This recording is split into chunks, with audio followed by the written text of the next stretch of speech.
My honest take on the Biggest Loser documentary on Netflix. Look, there's nothing healthy. There was nothing healthy about the Biggest Loser.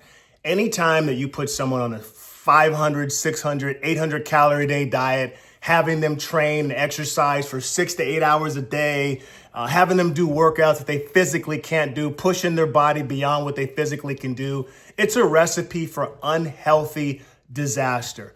The fact that nobody died on that show is a miracle, to be honest with you. And I guarantee you, if you took studies, if you did a research study on how many people became healthier after the show, I guarantee you it's probably less than 5%, less than 3%. I don't think it's that much. I feel like money is the root of all evil when it comes to The Biggest Loser. The producers, that show made so much money. It made Bob Harper and Jillian Michaels multimillionaires, world famous. I don't think that they knew it was going to be that bad when they got involved with the opportunity. And I think that once they got involved with it, and they were making so much money, they couldn't stop. You know, they just couldn't stop because I think deep down in their heart, they know that they were doing things that you're not supposed to do as a trainer and as a nutritionist. They broke every rule ethically that you're supposed to do as a trainer nutritionist on that show that you would never do with a client. Never. And I think that it's telling that Jillian wasn't really a part of the documentary because she probably feels some form of guilt that she was associated with the show, and it was associated with everything you're not supposed to do from a health and wellness perspective. Bob, I don't think had much self-awareness. He actually thought he was helping people be healthier. Just because you're promoting diet and exercise doesn't mean that you're promoting people to be healthier. Because yes, you were talking about diet and exercise, but you were doing it at the extreme. Okay, you were doing things you're not supposed to do. They're not supposed to be on 600 calories a day. They're not supposed to be doing 8 hours of cardio. They're not supposed to be doing workouts to embarrass them and to shame them. Do workouts that they physically can't do on TV. It was a disaster. And yes, there were people that actually lost a tremendous amount of weight on the show, but they ended up gaining it back. There was this pressure on the TV show to get that big pop and for people to lose a large amount of weight. So anytime you associate with competition with losing weight and there's a cash prize, the trainers and the contestants and the producers are going to do everything possible to make sure they lose weight, even at the expense of breaking every ethical diet and exercise rule possible for them to do that. Okay? And that's basically what happened. There is no registered dietitian or nutritionist that would advise those amount of calories. Okay, there's no credible fitness expert or trainer that would advise those type of workouts for someone who weighs that much. All right, they would never advise someone exercising that often. Anyone that's credible. So they broke every ethics associated with diet and exercise for great TV, right? For ratings, for entertainment, and for everyone to make a lot of money at the expense of people's health. That's really the bottom line. I'll share this with you.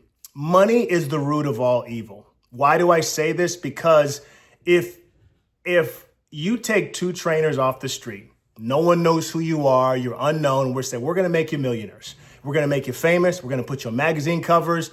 But this is what's going to happen. You're going to have to break every ethical diet and exercise rule. All right. Everything that you've learned, throw it out the trash. All right. To be on this show. But we're going to make you millionaires. We're going to make you famous. Would you do it? You'd be surprised how many people would take that and do it. Okay. Because money will make people do stupid things. And I think money made everyone on that TV show do stupid stuff, do stuff that they would never do. I think if Jillian, I haven't spoke with her. I co-hosted a TV show with her, Sweat Inc., right after Biggest Loser, and I haven't spoken with her since we left the show. I had a pretty good relationship. I had a good relationship when I was on the show with her, so I have nothing against her. If she had to do it all over again, I don't think that she would do it. Okay, even knowing how famous and how much money she made. I think Bob Harper had a lack of self-awareness because I think that you can still acknowledge, hey, we made mistakes. We shouldn't have done X, Y, and Z. If I had to do it over again, I would have done it different. And I didn't hear any of that at all. He made it seem like he was the epitome of the top trainer as far as health and wellness. And he was doing a great job, on that TV show, and that he was doing everything conventionally right, which we all know was not that case. So he had an extreme lack of self-awareness on that TV show with regards to what was appropriate.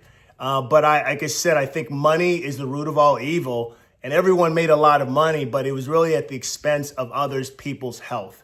So The Biggest Loser, healthy or unhealthy, it was absolutely unhealthy.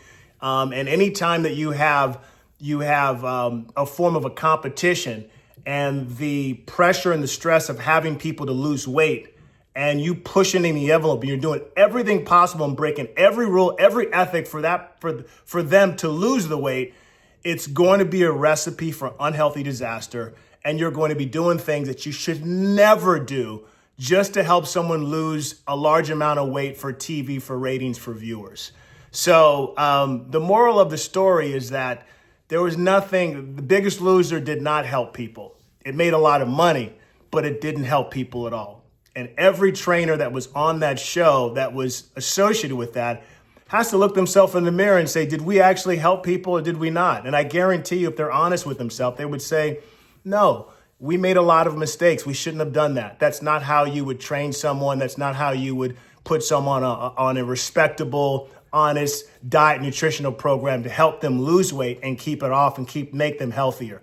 So if they look themselves in the mirror, I don't believe that if they're honest with themselves, I don't believe that they would tell themselves that, hey, you know what, people on the show on The Biggest Loser became healthier and we helped them from a long-term perspective. Because when you do the studies on someone that is on an extreme diet, extreme exercise program with the conditions that those contestants were on, they're going to gain all the weight back and then some. They're going to wreck their metabolism.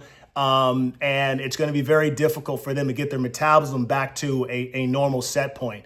So it was unhealthy. It was just unhealthy, just the bottom line. That's my personal take on that Biggest Loser documentary. It was quite fascinating. It was sad how many people were wrecked from a health and wellness perspective. But I also think it was sad that the contestants weren't honest. The producers weren't honest with them as far as what they're going to experience and that in terms of health. And they probably were telling them you're going to be healthier and this is all the things that we're going to do. But there was nothing like that at all. I think the sad part about it is the people that actually lost weight off the show and had issues, they were yo-yoing back, that there wasn't any type of intervention program to help them post-care. Anyway, that's my take on it.